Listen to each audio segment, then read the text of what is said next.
Verset 1. Envoi des espions. La foi de Josué ne l'empêche pas de prendre toutes les mesures que réclame la prudence. Secrètement, à l'insu du peuple, qui devait ignorer le contenu de leur rapport. En envoyant secrètement de Sittim ses 2 espions, au moment où il proclamait l'ordre indiqué Josué 1.11, Josué pensait sans doute qu'il reviendrait dans l'espace des 3 jours dont il est parlé dans ce verset, il comptait 1 jour pour aller, 1 jour pour épier et 1 jour pour revenir, ce qui semblait devoir pleinement suffire. Nous verrons quelle fut la circonstance qui les força de prolonger leur absence et retarda le passage du fleuve. Le pays, la campagne autour de Jéricho. Et ils allèrent, faisant environ 5 heures de marche. Dans la maison d'une courtisane, une maison ouverte à tout venant et de plus située à l'écart, verset 15. Les cacha, littéralement, le cacha, chacun séparément. Je n'ai pas su.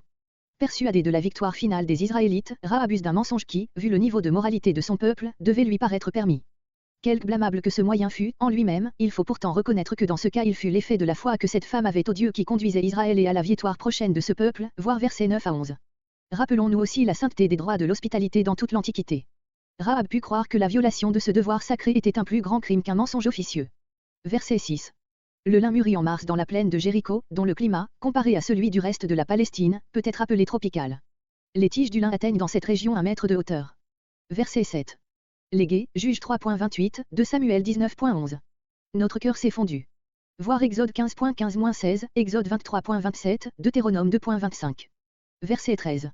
Ne pouvant espérer de sauver sa patrie qu'elle sait être dévouée à la ruine, elle cherche du moins à se sauver elle-même, à faire participer ses proches à sa délivrance. C'est à tort qu'on a blâmé à ce sujet son manque de patriotisme. Mon père, ma mère. Elle ne parle ni de mari, ni d'enfant. Verset 15. La maison adossée à la muraille surplombait en même temps celle-ci de sorte que l'évasion était facile. Verset 16. À la montagne, située à l'ouest, ainsi du côté opposé à celui où on ne pouvait manquer de les chercher, celui du fleuve. La chaîne à l'ouest de Jéricho est toute percée de cavernes. 3 jours. Rahab suppose que les hommes qui les poursuivront attendront 2 jours au bord du Jourdain et reviendront le 3e. Verset 18. Versets 18 à 20. 3 cas sont stipulés dans lesquels les espions seront innocents de la mort de Rahab. Si elle ne signale pas clairement sa maison.